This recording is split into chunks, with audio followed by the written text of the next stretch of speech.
So if you're new to the TUPE unit here at LACO, just a little information about us. The TUPE unit is dedicated to the tobacco use prevention education of all schools in LA County. We offer trainings, we offer support. We work with schools and school districts when it comes to alternatives to suspension and their intervention programs. And today's training is just one piece of that. My name is Lynelle Lujan. I am the Senior Program Specialist here with the TUPE unit, specifically overseeing the DOJ grant. Today, we also have Derek Reed with us, who is our Senior Program Specialist for the Tier 2 grant. And then, of course, we have our Program Coordinator, Mark Hernandez, who will be managing the chat today for me, since I can't really see the chat very much. So feel free to drop in your questions, and Mark will be fielding those questions throughout the entire training. Today's agenda, we're going to go over just some really quick information, updated statistics about youth vaping.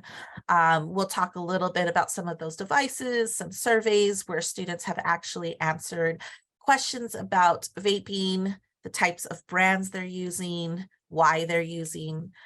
We'll talk a little bit about Ed Code, just kind of like a refresher of what Ed Code says about vaping on campus. And then we're going to jump into our guest speakers. We have LAUSD here today. We have a representative from Alhambra Unified School District, and we also have someone from Glendora Unified School District who are going to talk a little bit about the systems that they've created on their campuses. At that point, we will go ahead and give you our resources, our information, a survey that we would appreciate that you fill out for us. And then at that point, we are going to open up breakout rooms so that you can ask all of your questions to some of our guest speakers today. So that will probably be maybe the last 15 minutes of the training today, so that if you have your questions, you can jump into LAUSD's room or Glendora's Unified's room, and you can ask your questions about their specific programs. A little housekeeping today. Our training is being recorded. So we will be able to post that on our Canvas resource page, and we will also be sending it out to registered participants so that you can watch it later, maybe share it with a colleague, and you will have access to that. Our closed captions are enabled, and we will be making the PowerPoints along with the recording available on our Canvas resource page. And I'll let you know a little bit more on how to register for our Canvas course page at the end of this training if you aren't already registered.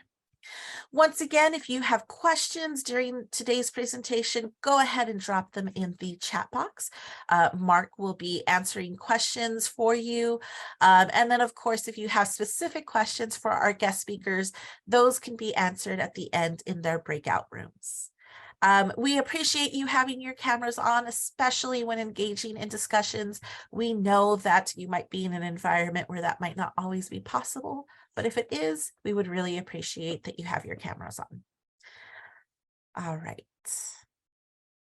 So our first part, whoops, went a little fast. We're going to talk a little bit about some new trends in youth vaping and what some new surveys are saying about it.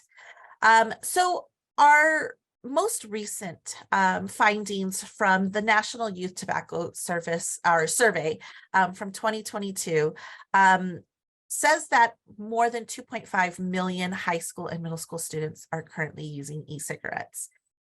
This has increased since the past couple of years. Of course, we know that the past couple of years, 2021, 2020, was a really weird time for all of us, really. The pandemic had students staying home, learning remotely. And so while those results from the same survey were different, they were actually less. We can't really compare them because students were actually taking that survey at home rather than in school. And we really can't compare those findings. One thing that we do know, however, is that most youth are using flavored e-cigarettes, and it's really going to be interesting to see how that changes since California just recently had the flavor ban. These numbers can either increase or decrease depending on the accessibility that students will start to get contraband. We know that almost 1 million students or youth use multiple tobacco products. And this is really our concern, right? Is the possibility that youth are being addicted by these products. More than 3 million students currently use tobacco products in 2022. And so while these numbers seem really, really high, we still have some work to do, right? We want to see those numbers go down, and hopefully now that students are back in the classroom, they're no longer learning remotely, that some of these programs that we're going to talk about today on campuses can really help that.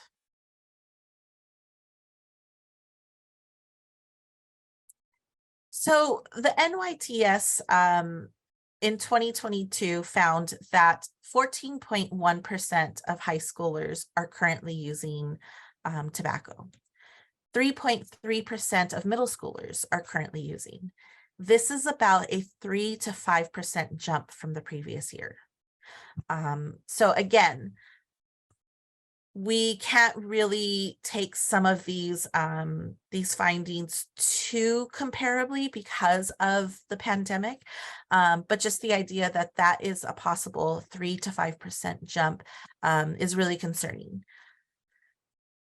27.6%, which is more than a quarter of current youth e-cigarette users, are reporting that they're using every day, right? A frequent user. This is not your try once or twice and then they're done. They are using frequently.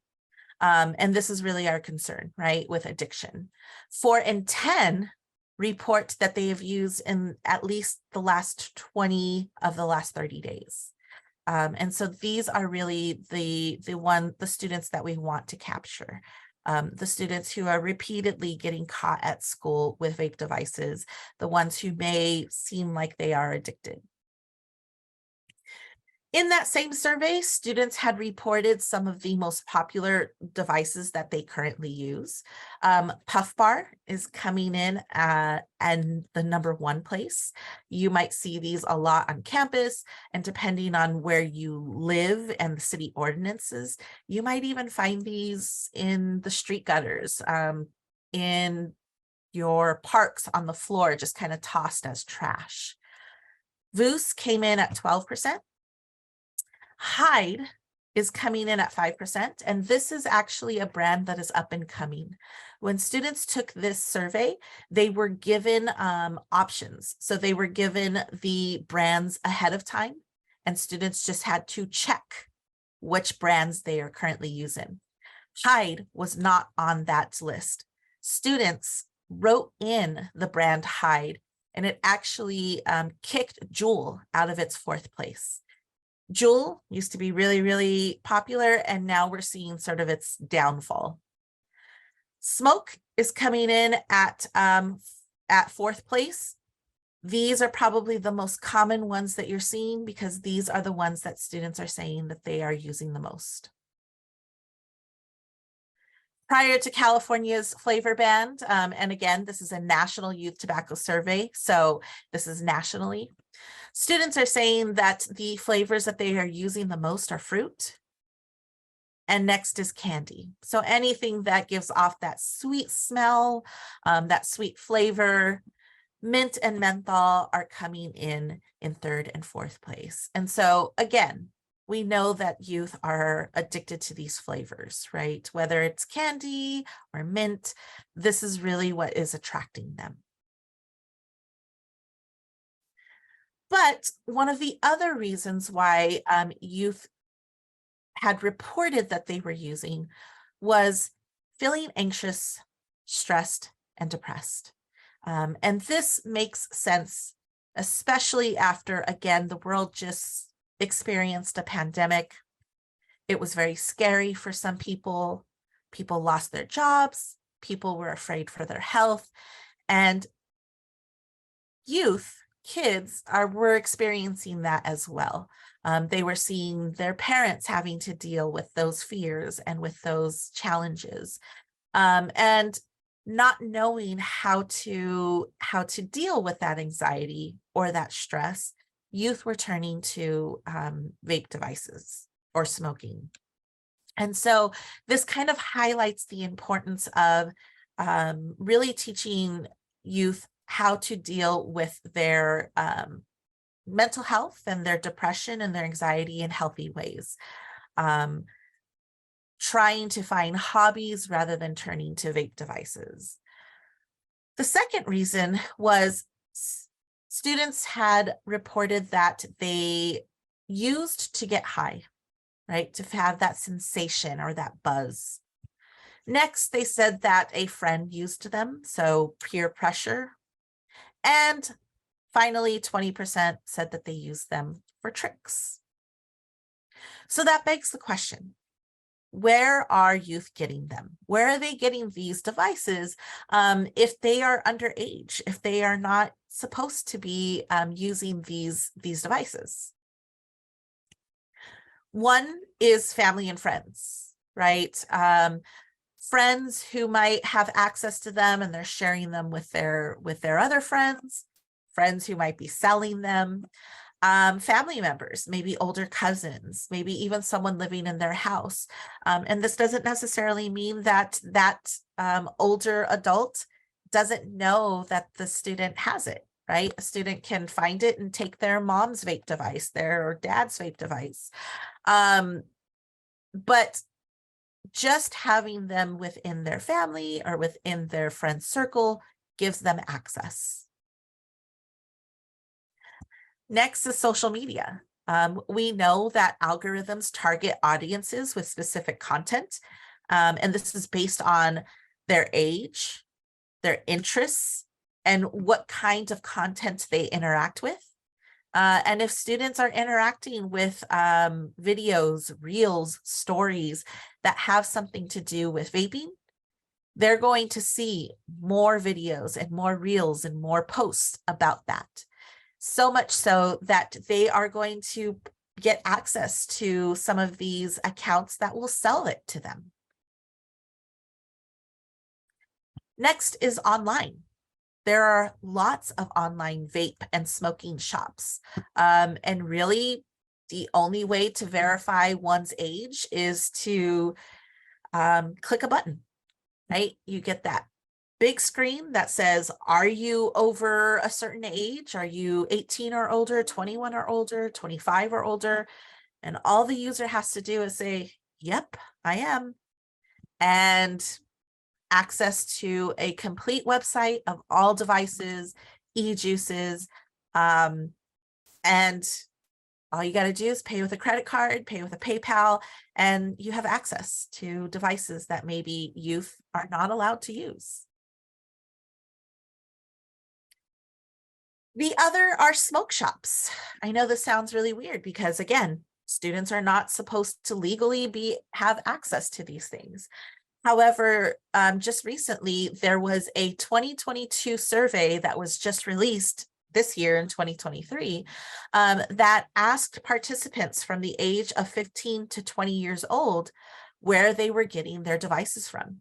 And one of the surprising things about it was 40% of those participants said that they were getting their vapes from retail sources, more specifically from vape shops and gas stations. And this survey or this article from this survey actually suggests that there's a lack of compliance of age verification within those specific retail sources. They don't do a very rigorous age verification as maybe your grocery stores or other retail sources. So students are also still getting them directly from their smoke shops that might be around their playgrounds, their schools, somewhere within their community. And so this is really important to know as well, especially if your schools or your campuses are somewhere around a vape shop. So next, we're going to talk a little bit about ed code and sort of those alternatives to suspension options. This is a real brief overview, but there are 3 different levels, right? There's your mandatory, your limited discretion, and your complete discretion. First, your mandatory. Unlawfully selling a controlled substance of any amount. That is a mandatory offense, a mandatory suspension or expulsion. There's no leeway for this, right? But then you have your limited discretion. And true, principals can recommend expulsion. However, the principal can make the decision not to if it seems appropriate. And within our work, that would be the unlawful possession of any controlled substance, except for a first offense, right? So that first offense can really be used for some sort of alternative to suspension program, which again is what we're going to be talking about today. And then you have your broad discretion, the choice to put a student into some sort of program or some sort of alternative means, right? Possession under the influence of marijuana as a first offense, which is less than an ounce. This is really difficult since today students are not necessarily using the bud or the plant of marijuana. We're really seeing pods or waxes or some sort of concentrated e-juice. So that's really, really hard to determine whether that's equivalent to an ounce or not. Also sold, furnished, or offered a substitute substance represented as a controlled substance, possessed or used tobacco or products containing tobacco or nicotine, possessed, offered, arranged, or negotiated the selling of drug paraphernalia. All of these fall under the broad discretion. And that would mean other means of correction, right? And there's lots of different options. It could mean a study team. It could mean a guidance team, an anger management group, being assigned a mentor. There's all these different alternatives to correction that can be done without having to suspend a student.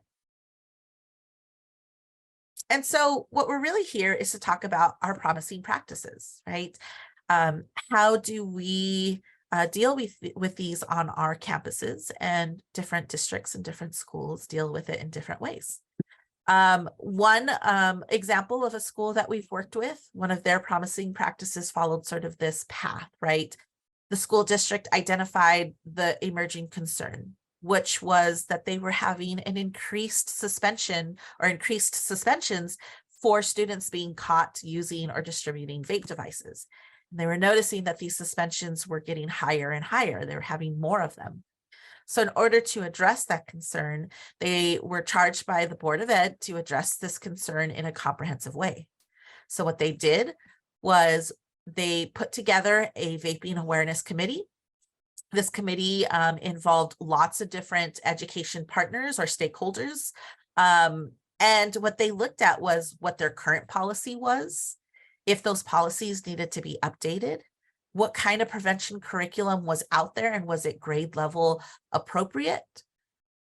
What intervention supports were they going to use? Was it going to be internal? Would it be external? Did they have the staff to support that if it was internal? What were the discipline procedures? For instance, what happens to a student at a first offense, a second offense, or 3 and more? And then, of course, how was that going to be communicated to families? How were parents and guardians going to know what these structures look like? How were students going to be told what those structures and what those consequences were going to look like? So that brings us to 3 of our examples of our guest speakers today. First, we have Francisca Gomez from LAUSD. She is a high school field coordinator, and oh my goodness, she deals with her DOJ grant, her Tier 2 grant, all of her tobacco programs.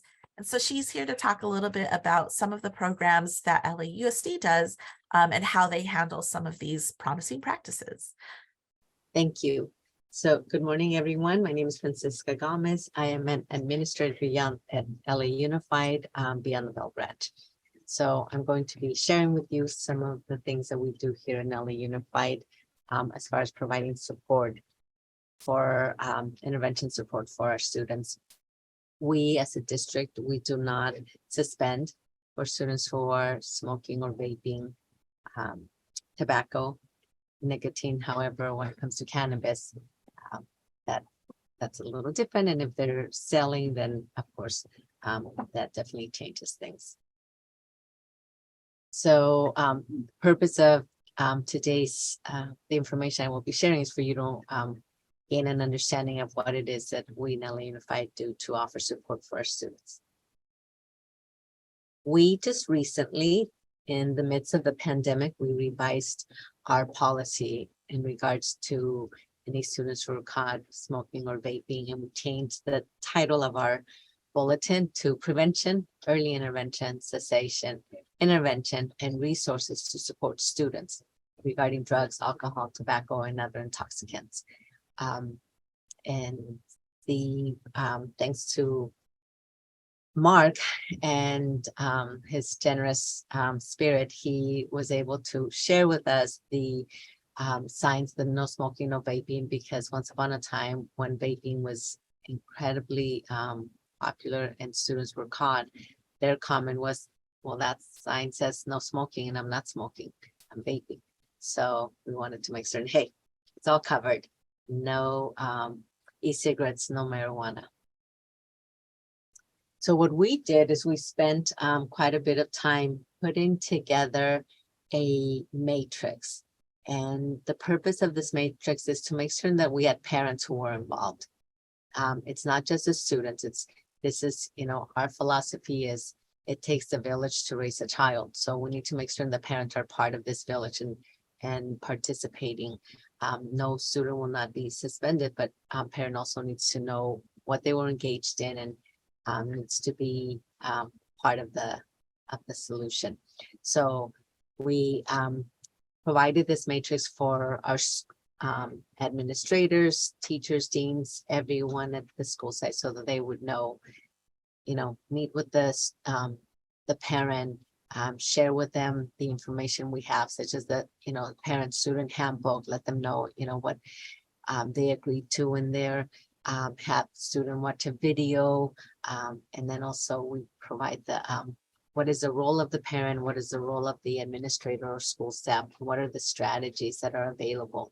And of course, maybe at a particular school, they're doing something different. So of course, we want to make certain that they address, offer those strategies as well. As you can tell here, we talk about the California Smokers Helpline, which has been changed to Kick It. So we have to stay in tune with the latest trends. But anyhow, this is a matrix that we thought would be helpful to our school staff, and we broke it down into tiers. Tier 1, Tier 2, and Tier 3. And the reason why we did that is because if this is the first time that Lynelle was caught, what we're offering for Lynelle might be different than what we're offering for Mark, because for Mark, it's been a few times already. Or maybe it's different what we offer for Eric, because Eric never's in class and he's always vaping. So we wanted to break it down into a tier system. So here you see Tier 3. And, there's more that is expected of student. We ask them to make sure that they watch a video, and we have some videos that students have created and other videos that our staff has found and offers for students. Also, we tell them about any intervention, if we have TUPE or DOJ services, or what, specific intervention is offered at that school site. So these are all the, this is the matrix. The purpose is to provide guidance and support. We do that for tobacco, and then we also do that for cannabis and any other drug. And we break it down also into parent role, school staff role, and then what support, what strategies are available for the students. And same thing, it's tiers, tier system 1, 2, and 3. So what's one of the interventions that we offer here at Farella Unified is we offer brief intervention. We train staff and we started with just the staff who was paid through the TUPE grant, but some principals have, because of the increase of baby incidents, they've asked for training for their staff, even if they're not part of the TUPE grant. So we're working with that right now. And it's brief. So, and many of you might already know about this.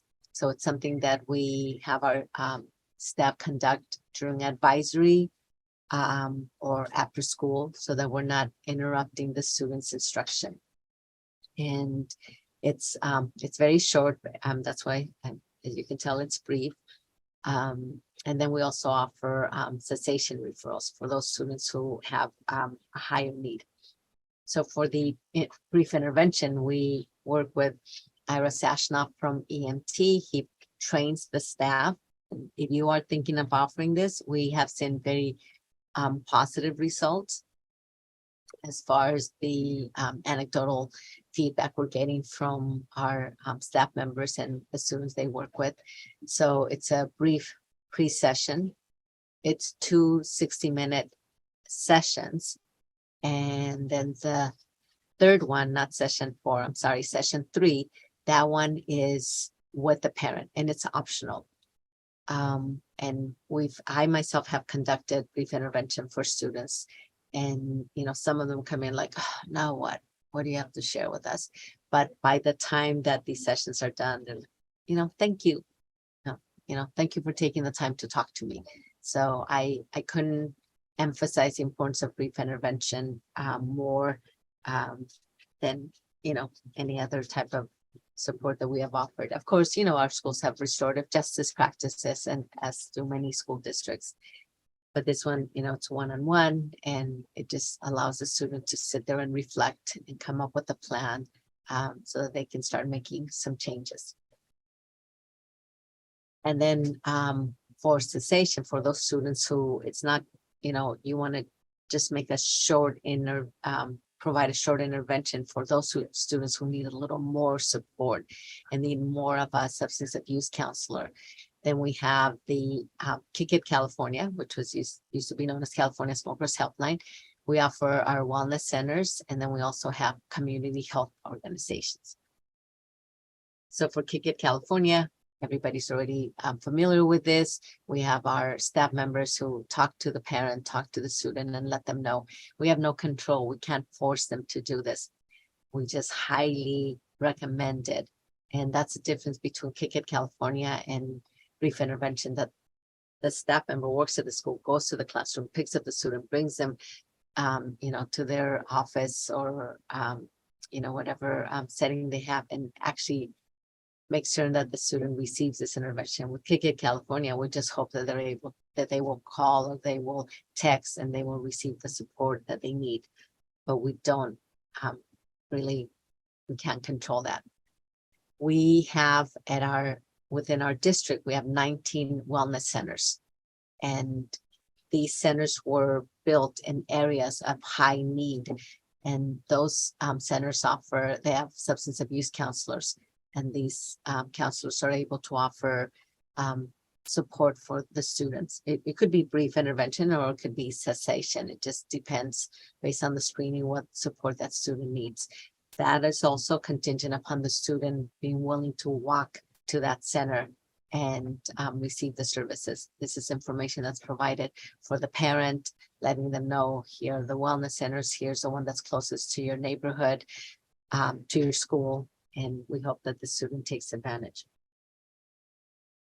And then we compiled the list of the community health organizations. And so what we offer on here is, and we provide the training for the staff, and then they offer it when they share this information when they meet with the student and parent, the national helpline, the California number, and then we have the individual schools. So whatever school, we did this for all of our high schools, and we're working on doing this for our middle schools. We did create one for all of our TUPE funded schools, but we're working on creating one for all of our TUPE, all of our middle schools. So there you see 3 different organizations, American Lung Association of California, Clínica Romero, and South Central Family Health Center. And these are centers that offer, you can see the key down there. It shows you what support they offer. So it doesn't have to be limited to smoking or to vaping. It could be, other areas. It just depends on what that center offers. And our goal is to either offer that intervention there in the at the school site and make sure the student receives the support, or find a resource in the community that's able to offer that for the students. And as you can tell, they all address marijuana. Unfortunately, cannabis is becoming an issue, not just vaping cannabis, but edibles as well. And all we can do is talk to parents and urge them and encourage them to take advantage and take their child to receive this support. And that is it. And I know later on we might have questions, or you might come to my little chat room or something along those lines. I hope you're able to take some information from here, or there's something that you think, oh, we're doing that great, or that's something that we might consider. So thank you for your time.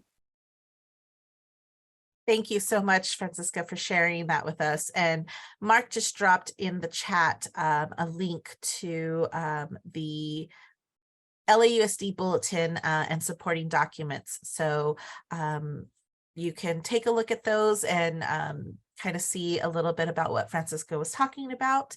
But thank you again so much for agreeing to come and give us that information. My pleasure, Lynelle. Like I said, it takes a village, so all of us have to do this together. They are in LA Unified, but they might end up in your district and vice versa. Yes, absolutely. Thank you. So next, we're going to have Eric Osborne from Glendora Unified, and let me go ahead and give you the ability to share. All right. Well, good morning, everybody. Hope you guys are doing well on this wet Southern California day. I need to apologize. I have a drain spout right outside of my office, and so it kind of sounds like drumming in here. So I'll try and talk loud and hopefully project, and hopefully you guys can hear me okay. Again, my name is Eric Osborne. I'm currently the Assistant Superintendent of Personnel Services, but most recently I was the Executive Director of Student and Family Support Services, overseeing the TUPE grant for our district. What I want to talk to you guys about this morning is a program we call our CARE courses. CARE stands for Collaborative and Reflective Education Courses.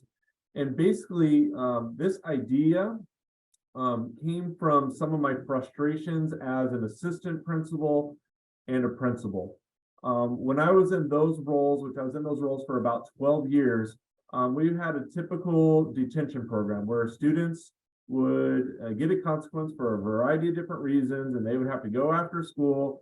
And you guys know the drill. They would spend an hour after school having to work on homework. These students are typically the students who would struggle with homework help. They would mess around in detention. They would often get kicked out. And it just became this revolving door of discipline. And I became really frustrated as a principal of it wasn't teaching the kids proper behavior. It wasn't meaningful at all. And so during that time, I worked with another principal friend of mine, and we started to create some content that students would do actually in detention for that hour that was actually meaningful. And so fast forward a couple of years, and now when I was the executive director overseeing TUPE, with the increase of vaping, alcohol use, fighting, all of the discipline that we've seen across all of our districts, we're having all these problems. And at all the schools, they have a similar model of detention, and it's not working. It's not educationally based. And so what we did a year ago was we used some TUPE funds to hire what we call care creators. These were 3 amazing educators who have a heart for kids, who understand other means of correction, and also understand technology. And what we decided to do was to create a Canvas program. So it's Canvas driven. Our goal was to create a real robust program that would enable an administrator to assign an assignment, other means of correction, to a student, either in lieu of discipline or to supplement discipline. So, Eric gets in trouble and I'm going to go to detention after school instead of sitting there and getting in trouble or working on homework. I'm going to work on a 1-hour care assignment that is based on the infraction, based on my conduct. And so hopefully I'll learn from that. Or the administrator could be really nice and say, you know what, Eric, you blew it, but instead of sending you to detention, I'm going to give you 1 week to do this 1-hour care course. You can do it at your own time. And at the end of the week, we're going to meet and talk about it. And so our goals were really to make it really easy for the administrator to assign to a student, to give the student some choice in the activity and to make it educationally based and engaging. So all of our lessons are usually a small article, maybe it's a YouTube video that the student has to watch or read. And then there's a very simple sheet that they have to fill out kind of what they learned, and they need to create some type of product. That product could be simple as an apology letter. That letter could be a 5-slide Google Slides presentation that they're going to share with the administrator. Something pretty simple. The whole assignment is geared to be completed in 1 hour. I'd like to share my screen real quick to show just a little bit of what this looks like. And so again, we're a Canvas district, and so this might not work for your district, but this is how we set this up. And as you can see, our courses are based on the grades. So we have grades 10 through 12, we have 7 through 9, 4 through 6, 2 through 3. We even have TK and first grade courses. Our courses are also broken down by substance abuse. And so you can see for our grades 10 through 12, we have a variety of substance abuse topics. We also have personal conduct, so empathy, personal safety, sexting and relationships, hate speech, right? Fighting fair, choosing right friends. So we have all these personal conduct assignments, and then we have some cyberbullying. And then as you can see, it's broken down through assignments that are 7th through 9th grade appropriate.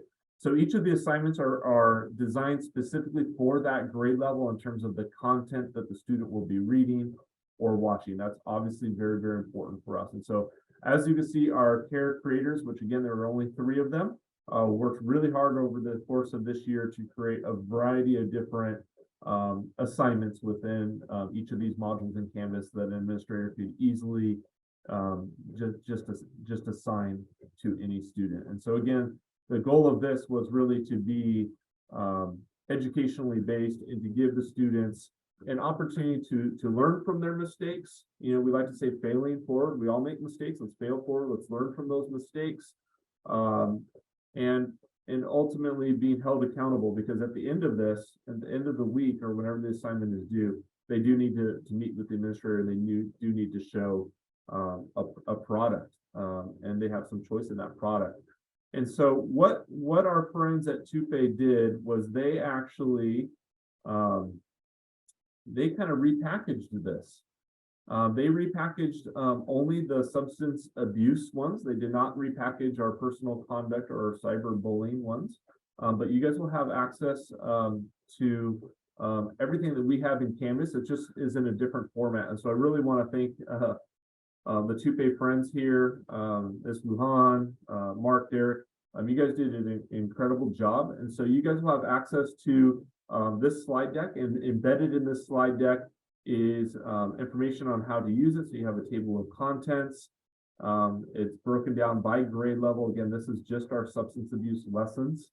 And then you'll have access to our very simple Google Doc or a PDF of the actual assignment, which gives the students a little bit of choice. And so would highly recommend when you receive this slide deck, copying it, create a copy of it, and then sharing it with your administrators. spend some time reviewing it yourself, getting used to the format of it, and then share it with them, because this has definitely been very impactful for our district overall. And our administrators, it's fun. I get a report through Canvas. Our administrators are using these. They're using it obviously for substance abuse, but most often right now we're using it for the personal conduct and the cyber bullying and cyber conduct. So let's get into it a little bit. So again, on the slide deck, when you receive it, you can just click right over here, and this will take you to a different slide deck that has all of the courses here available to you. It will give you information on how to actually use these lessons, and then a table of contents. So the table of content is hyperlinked. I see many of you guys are hopping on this right now. And so as you can see, for grades 10 through 12, right here are the lessons. And so if you want to have a lesson on addiction, or how alcohol affects your brain, or how nicotine, the smoke-free teen, you can click on this slide and it will take you right to the content that we have embedded in Canvas. And so here is kind of the video and the directions. And then on the right side here is the Google Doc, which you could edit. All of the PDFs and all of the Google Docs are the exact same. So we decided to go with a really simplistic model to ensure that students at any grade level could read or watch the content, respond very simply, and then create a very, very simple product. And so you guys have access to all of this information, understanding your motivation, why students vape, great content there, very short, very, very simple information to share with our kids. So again, the assignments are there. I believe the assignments in the slide deck that you have available are only in PDF and Google Docs. There is not a Google form for this assignment. And then again, I just would like to thank our friends at TUPE for doing all the hard work. They took all of our Canvas lessons in the substance abuse area and transferred it over so you guys could have it. So we would definitely want to share that with you, want to provide all that information, and really encourage you guys to spend a little bit more time looking through those lessons, copying them over into your drive, and most importantly, meeting with your administrators and sharing with them the importance of other means of correction, and really having an educational based detention program has been very impactful for our district as we've moved this way in the last year.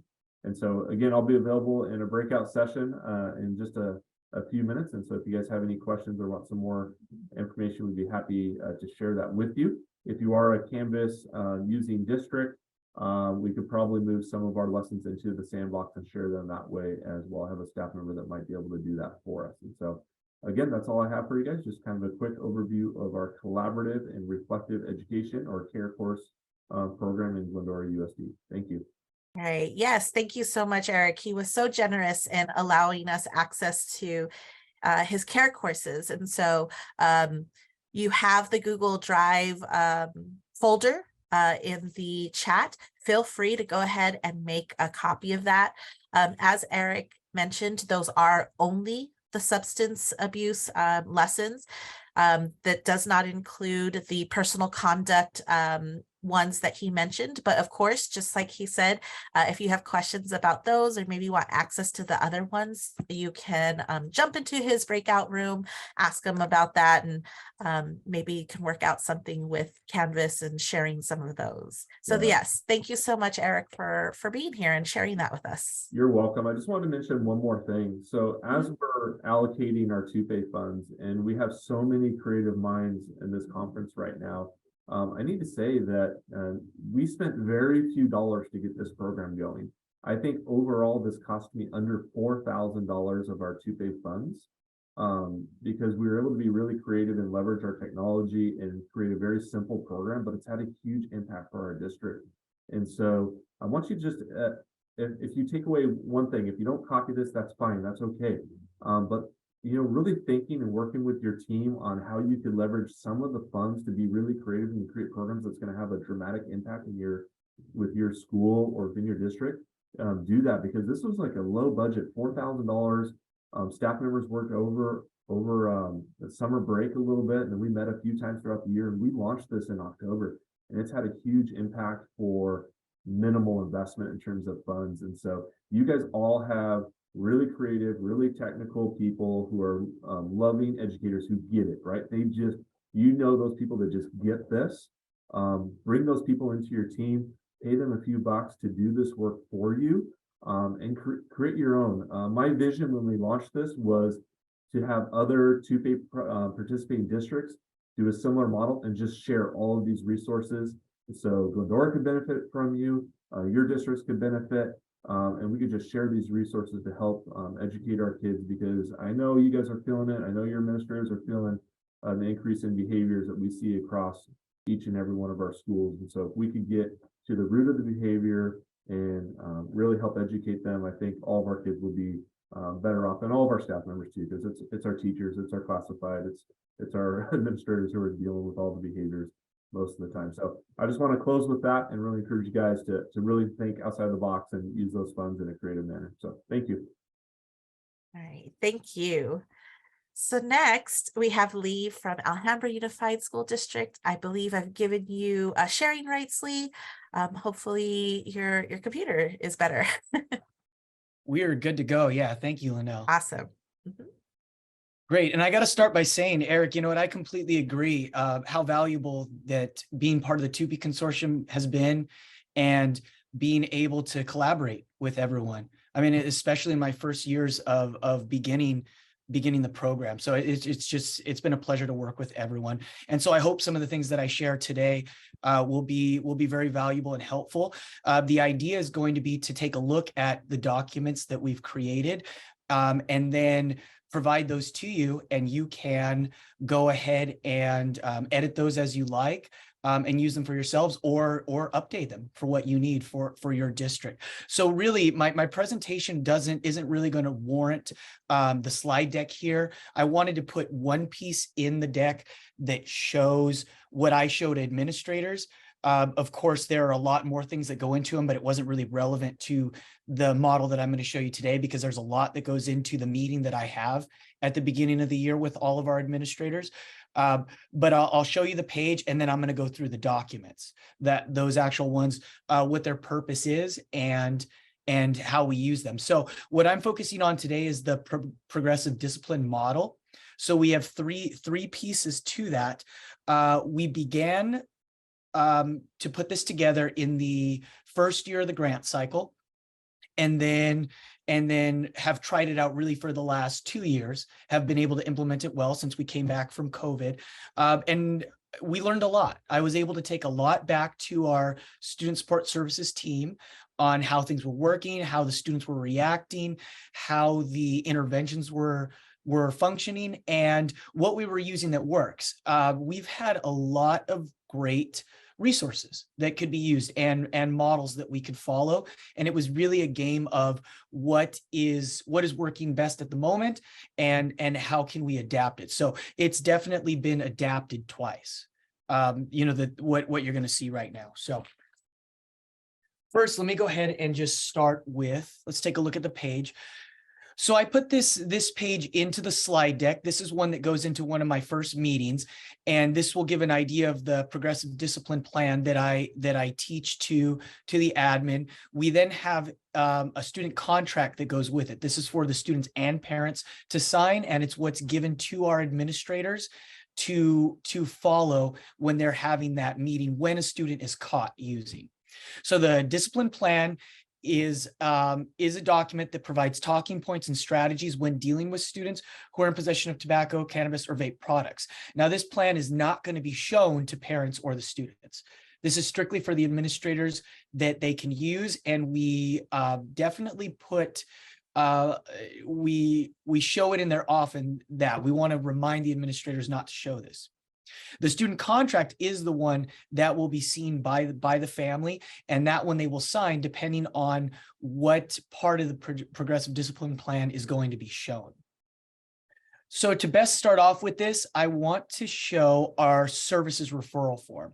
So this is our Google form that's just created. It is provided in a digital folder on the drive to our administrators. And this is where they will go in and make that initial submission for students.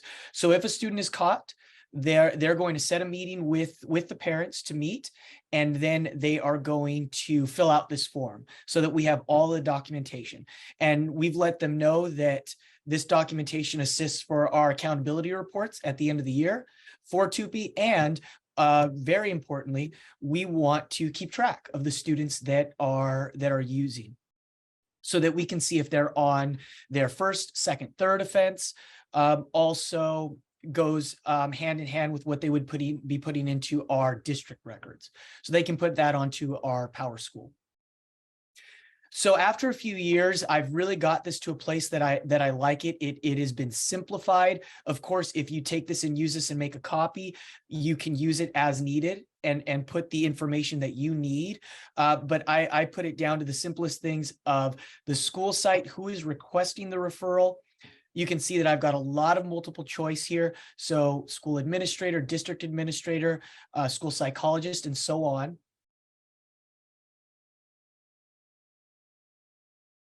We have the student grade levels listed, and this one has been really helpful. This one I didn't add the year before, but I would say this is one to keep or to add or put in a way that's really helpful to doing your reports. We did need to provide this information. So marijuana, tobacco, paraphernalia, what the code infraction was. So having this and having the administrator put that into this form is really helpful to go back and put those in quickly. Knowing the offense for that progressive discipline plan is very helpful. This helps us keep track of it as well. And then knowing if the parents or guardians agreed and signed for them to receive the intervention. If this is selected no, I'll usually go back to the administrator, find out why the parents said no, or maybe the administrator decided, well, since this is high school, this is their first offense. They haven't used it before. It was something they tried. They might find that I don't need to specifically come in for the intervention, and they've come up with a different mode of behavior consequence there. But that gives me an idea, and it also lets me know if I need to call a parent and get permission. So once they've completed this, they submit it. I now receive that email, and I know to go in and assist and schedule a date for intervention. Usually we'll have a few students by about 2 weeks. We'll have a few students at certain school sites. Then I can go in and see multiple students at once. Not together, but at the same time. Our next document is the one that goes to administrators. So this is the actual progressive discipline plan talking points. You can see here that in the highlights, it says the document's not to be shared with staff or parents. It has a reminder. It has some ed code reminders for our admin. It also gives them a reminder before you begin to please submit that referral form. Our administrators who have been doing this for the last 2 years have gotten used to submitting the form. But when we first started, we did have to provide a lot of reminders to let them know, please fill out the form so that we can keep track of the students that are using. So that was really helpful. So you'll notice that in this document in red, we put that quite a bit to please submit that referral form. The main point of this document is to really just say what is going to occur and what our suggestions are as a district for these offenses. So you can see that this is going to go for both elementary and high school here, but when we go to the contracts, they're going to be separated. And that was something that I noticed that was going to function better, is if we separated those. We initially had those contracts the same for middle school. And when I say elementary, since we're K-8, I say the elementary, but I really mean our middle school there, our 6 to 8, and then our high school were on the same contract. Then we split them because we decided they were going to be receiving different interventions for the offenses. So you can see here quickly, I'll go through a few of the offenses.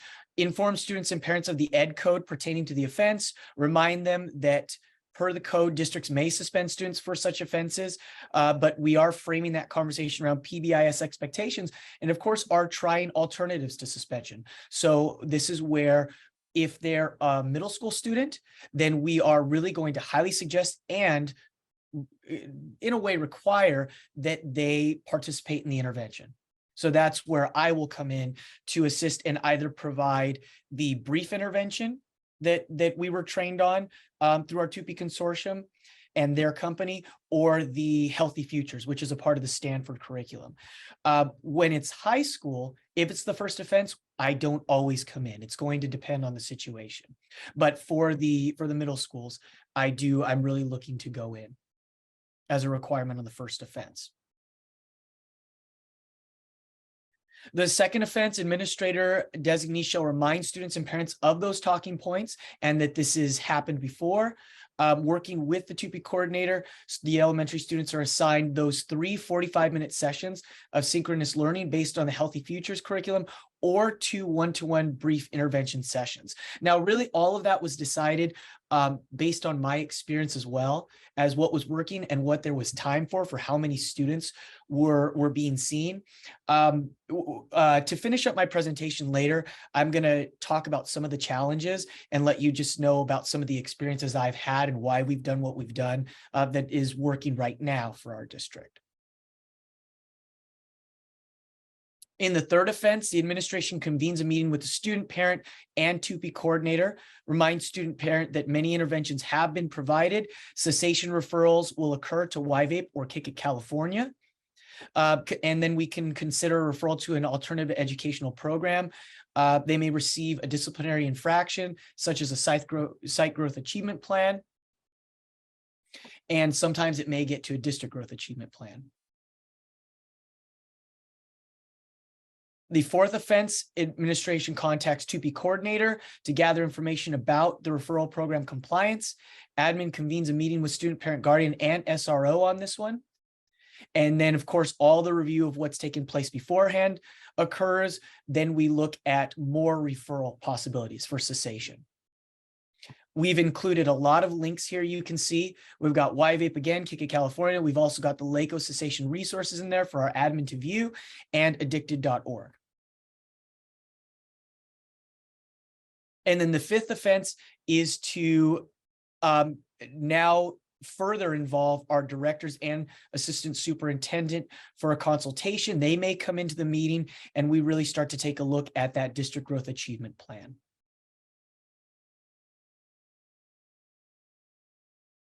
So in using this document, of course, there will be a lot in there that you'd have to change if you wanted to use it as a model and structure yours in this way. You can take information from it. Something that's great is there's a lot of the links there. So you'll be able to just kind of take those links, something that we can all pull from. You can see that again, I just wanted to provide that reminder, is that there are a lot of reminders. Every step of the way, we're putting a lot of highlights. We're putting those reminders to go back to that referral form.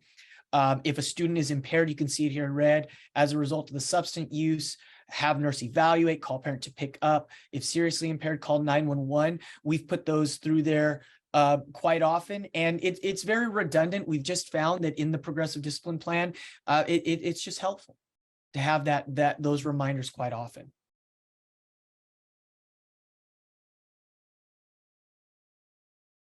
This is our student contract now. So what I've done is I pulled up our secondary contract, and pretty much we won't need to go through all of these, because what's happening here is it's actually reflecting the progressive discipline plan that I just had gone through for administrators.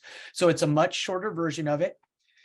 It has the date section here. The student and parents can initial, and the administrator will print this out and take this into the meeting with the family and then go through the offense that's occurred. And then one of the things that I've added here is some places for them to already start checking off. Yes, my child has permission to participate in the intervention. What is going to be assigned? How many sessions? Yes, my child has permission to participate again. It just depends on the offense there. And you'll notice that the first offense only has, yes, we can participate.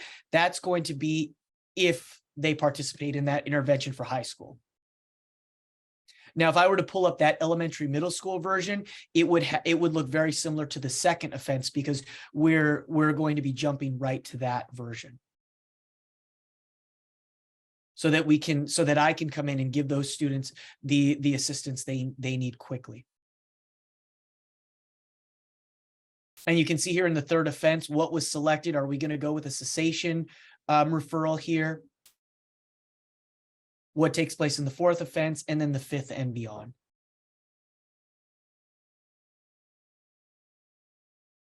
And then all the necessary signatures of all the participating members.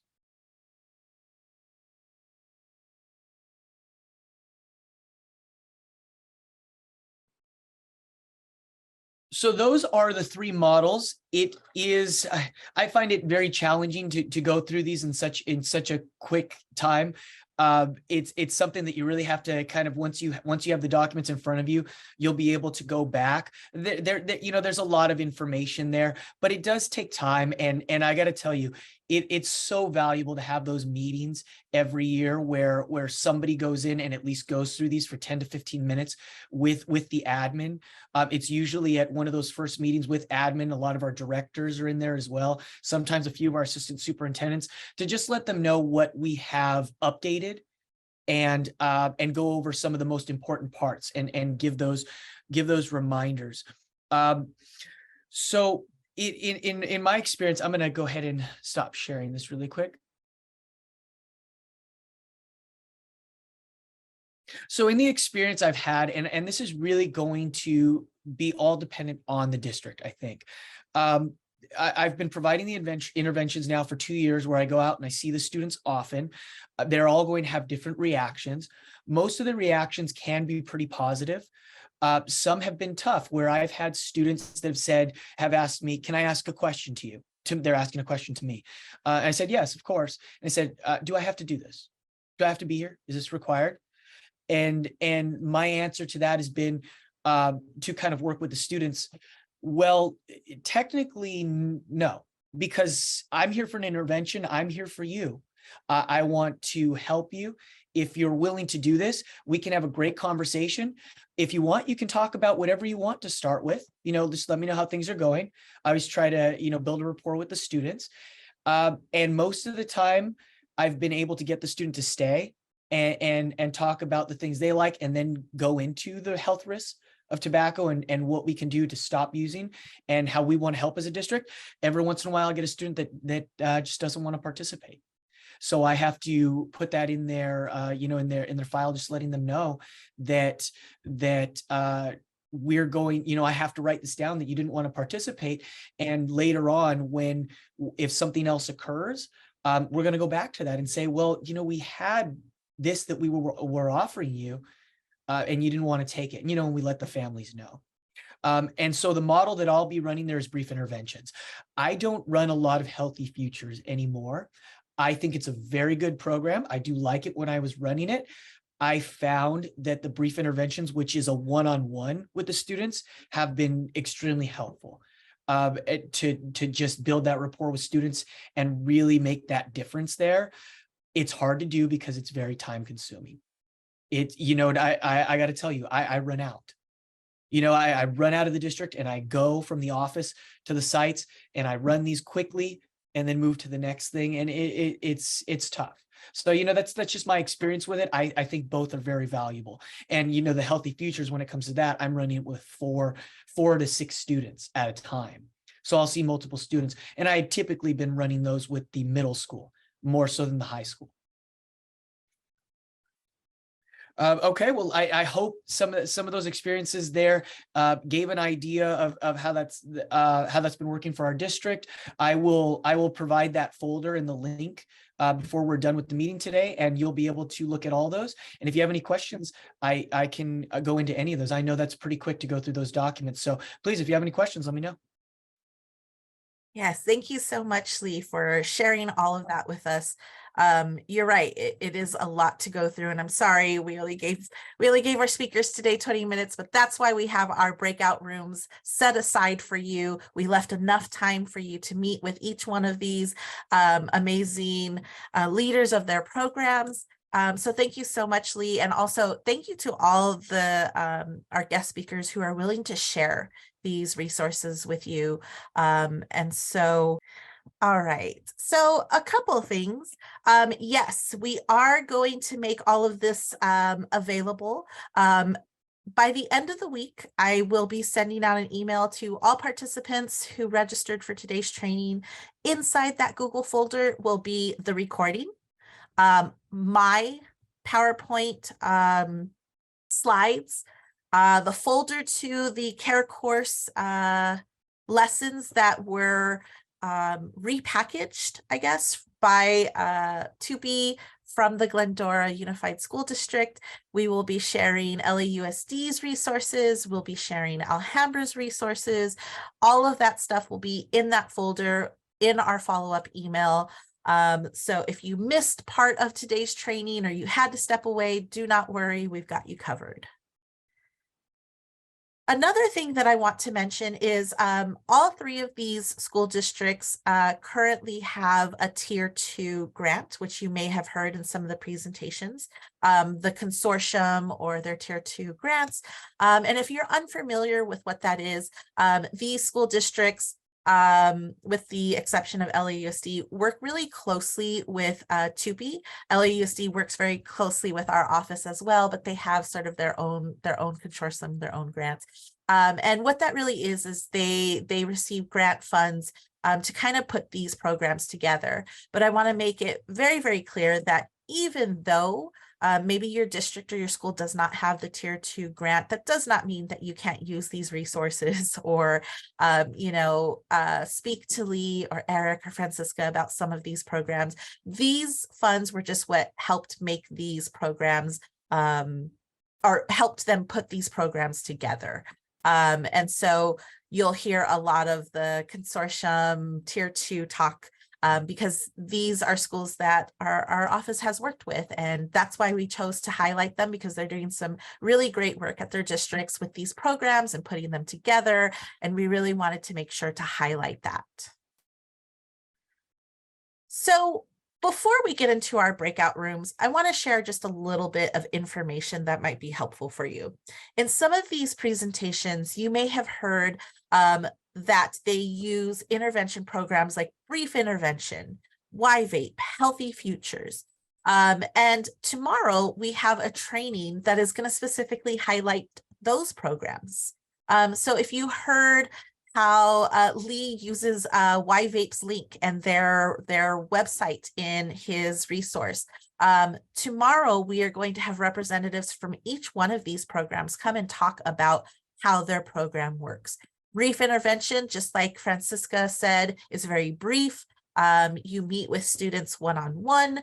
That is something that is internal. You would train your staff to do that. YVAPE is something that's external, so you would refer a student to the YVAPE program. However, YVAPE does speak with the district or the school in terms of how the student is progressing. And then Healthy Futures, we will have somebody from the Stanford Toolkit come and talk about how they use Healthy Futures as an alternative to suspension. There's actually two different types. There is a self-guided Healthy Futures. It's called My Healthy Futures. And then there's Our Healthy Futures, which is led by a staff member. So if you're not registered for that, and this sounds like something you might be interested in, we're going to go ahead and drop the link in there. Let me go ahead and put it in. Oh, perfect. Mark has already done it. The link is there to register. Again, this is another free training. It will be from 3 to 4:30. And each one of these representatives from each program will talk for about 10 or 15 minutes about these programs and how you can use them within your systems that you create at your districts. Another resource I want to share with you is our resource folder. In our resource folder, this is going to be a Google folder. You will find, wow, a wealth of information in there. This folder is going to include the flyer on how to sign up for our Canvas resource course. We ask that you register with your email address only because we just want to be able to see how much our resources are being used. But once you register, you will forever have access to all the resources that are available on this page. On this page will be access to past trainings and webinars that we've done. So you'll have recordings and PowerPoints. Eventually, today's training will also be on there. You will also have access to our catalog so that you can order any sort of educational materials that are available through our unit. This is all free of charge. So for instance, if you have, say, a parent night coming up, and you want to pass out some pamphlets. We have pamphlets and posters, fact cards, anything that you might need to further your work at your district. We also have a folder in there of flyers for upcoming trainings that we may have. And this folder is updated daily. So old training flyers will be taken out and new ones will be dropped in. There's also a vape detector info sheet. Maybe you are an admin at your school or your district, and you're trying to decide if vape detectors is going to be a good idea for your specific campus or your specific school. There is an info sheet there that will give you some information about 5 different vape detectors on the market, how much they cost, what their range is, any just sort of information that we went ahead and sort of did the research for you. And anything else that we find might be helpful, we drop into that folder. It is ever changing and it's always being updated. So go ahead and take a look at that in order to kind of get access to some of the stuff that we talked about today. Finally, I'm going to use this time to close and thank everyone for being here. I really want to honor your time, so I want to be able to give you this information before I allow you to go into breakout rooms. That way, when you're done asking your questions to any of our guest speakers today, you are free to go and you won't have to come back to the main room. We'd really appreciate it if you took a couple minutes to fill out our survey. This really helps guide our future trainings and what we offer and how we offer it to you. So we'd really, really appreciate that. Let me go ahead and drop in the link so that you can click on it if you are not able to scan it. There we go. And yes, again, please take a couple minutes to do that.